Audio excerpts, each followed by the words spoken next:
Welcome to Fast Effect Double Speed Magic the Gathering from ELD's Time Vault Games. Here we have Sam on Cephalid Breakfast versus Luke on Yorion and Taxes. Historically, this is a very skill-intensive matchup. I've actually played a lot versus Death and Taxes. And while it's not a control deck, it does have a lot of ways of interacting with your combo as it is a creature-based combo. So you're talking about Skyclave Apparition, Solitude, Swords to Plowshares.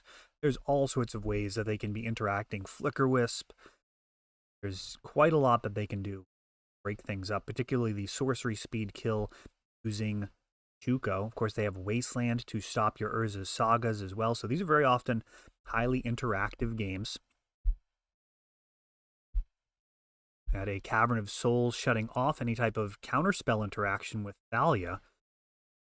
He also makes a lot of the deck so much worse. Shutting off your Force of Wills when you're tapped out, making your Brainstorms and Ponders cost 2 mana, which would never see any play if they were printed as a 2 mana card. Not great. Got to spend 2 mana on them. It's often the best option that you have. Obviously, you'd rather be taxed for 1 extra mana than be facing something like a Chalice, but it's still a real problem. Stoneforge Mystic actually grabbing Vitae versus Cephalid Breakfast, likely the correct call if this was Blue-Red Delver, which is actually what I thought it was initially when Sam sat down. Often played Blue-Red Delver in the past. I forgot he actually was working towards Cephalid Breakfast. Has picked up a bunch of cards from me for it, actually, so should have known that. That is one of the things that can surprise people with Breakfast is you're talking about a mana base, fetch lands, dual lands, Brainstorm, Ponder, Force of Will. You don't always know you're playing against Breakfast until it's too late. It actually happened to one of our stronger players at the Baltimore Open. Somebody had told him that the eventual winner was on a totally different list what it actually was. Got kind of blown out because of that, playing against the list as if it was a control deck instead of a combo.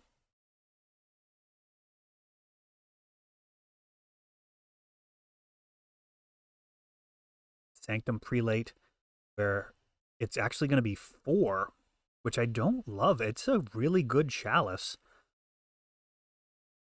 Cutting off Brainstorm, Ponder, Cabal Therapy.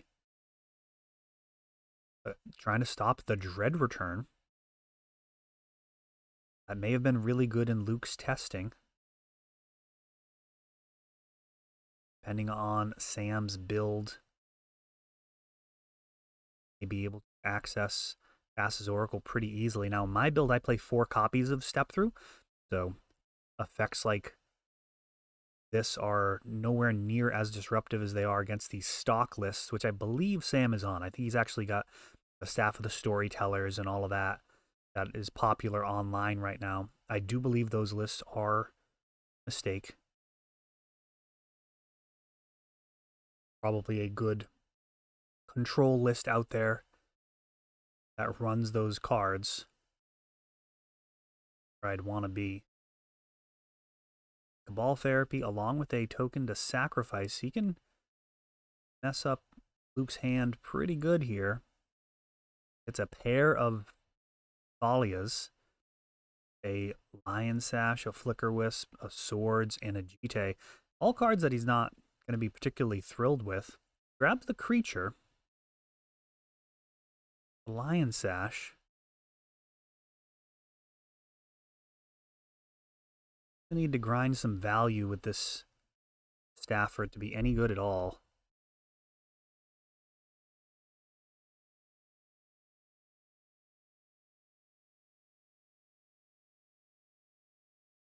Card. Next turn, though, only has 1 white open.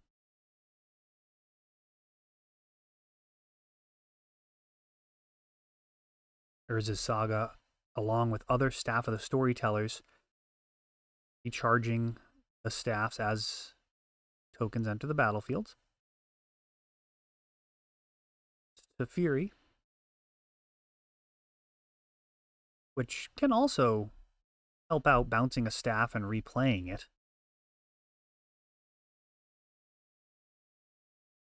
I am not liking this line. This Teferi just out in the open, vulnerable. This land takes out the Underground Sea.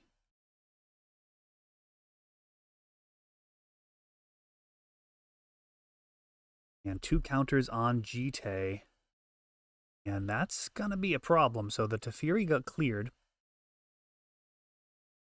And the 2 counters on that means it's going to be really hard to combo.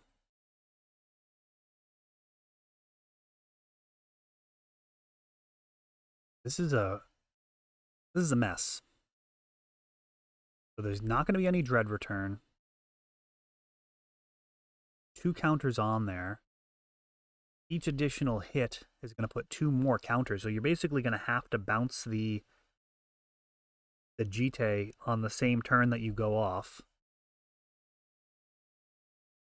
Or bounce it during the end step, but I don't think he's going to have access to that. I think that Brazen Borrower was likely the only instant speed bounce in the deck.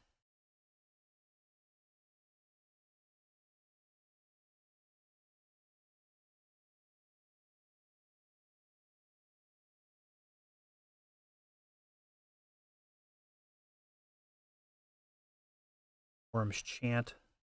Sadly, that is not abeyance. It does not actually stop activated abilities. Though, to be fair, at 2 mana, you're not likely to be able to combo off in the same turn anyways.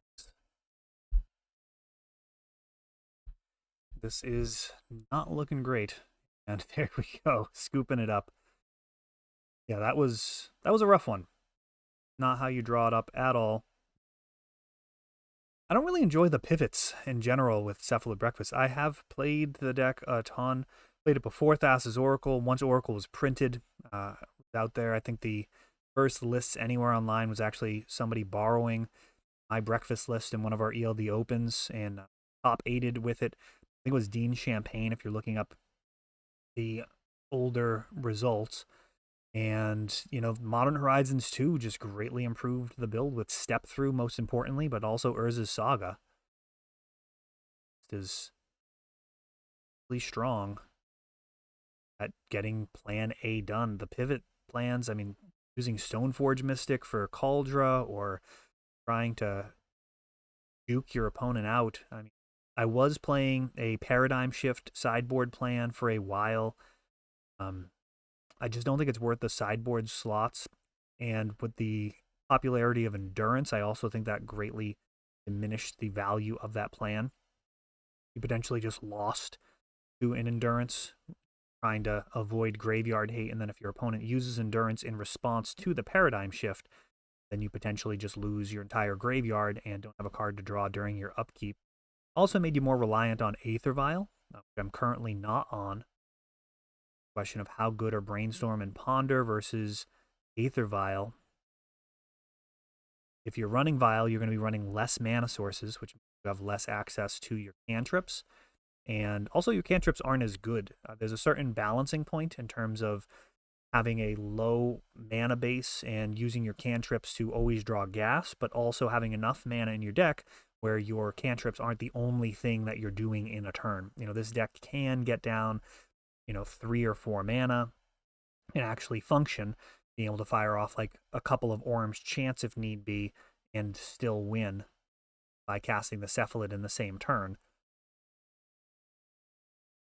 Don't have enough mana, you can't actually do that.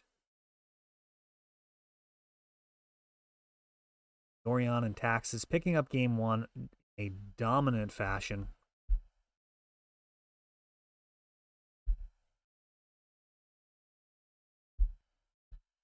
Takes Mulda 4 for Sam. Got a turn 1 Nomad Luke. Turn 1 Mother of Runes.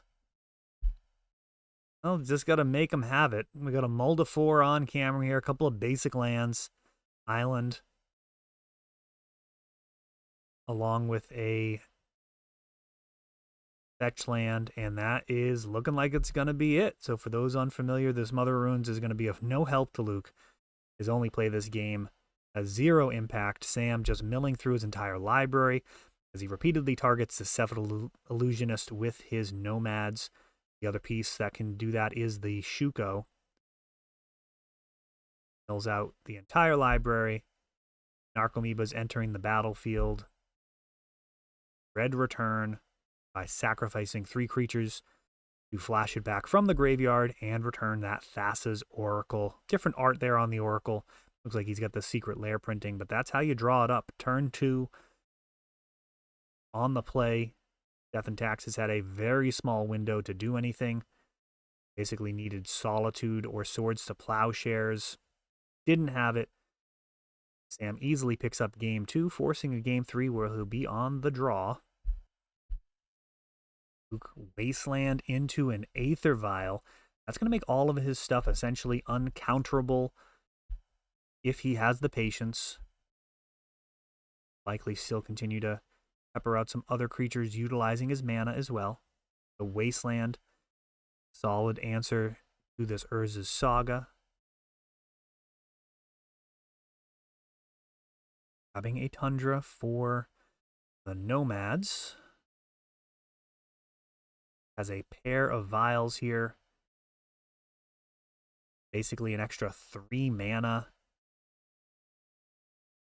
Particularly brutal with some of these gotcha moments. For example, Spirit of the Labyrinth in response to a Brainstorm.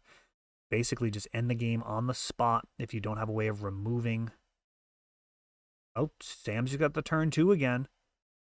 Now, Thalia being in play does mean that he cannot just mill out his entire library. This Cephalid resolves.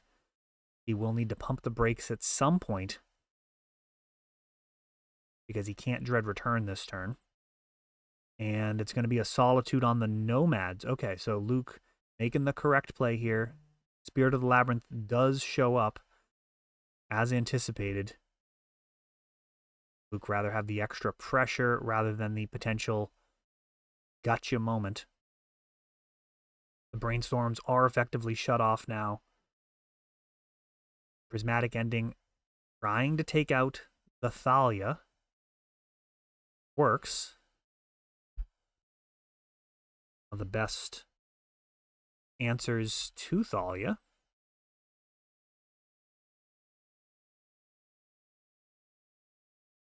Solitude ending there. For those of you learning Legacy, we appreciate the images that have been going into these videos. Go ahead and leave a comment for the algorithm. It is a bunch of extra work. Love to see these videos getting up closer to the 1,000 view mark. Just getting back to these being a daily occurrence. Cephalid can trade, and Luke would be very happy with that. Now, if Sam has Brainstorm, he might actually consider taking out the Spirit of the Labyrinth.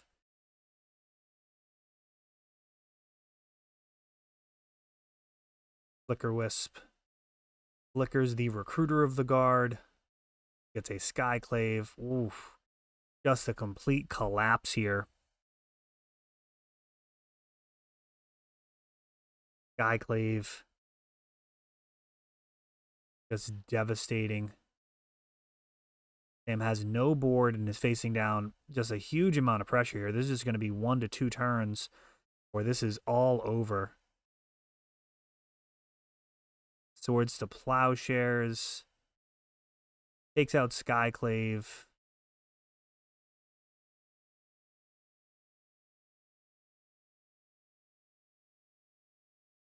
With Vial on 3 and 4, this is getting to that point where Yorion can be added to hand as well. Crazy amount of life for Luke, though that's not really much of a problem. Sam's not going to be winning through combat damage ever. Schadenport leaves him with just a single mana versus this very dangerous board.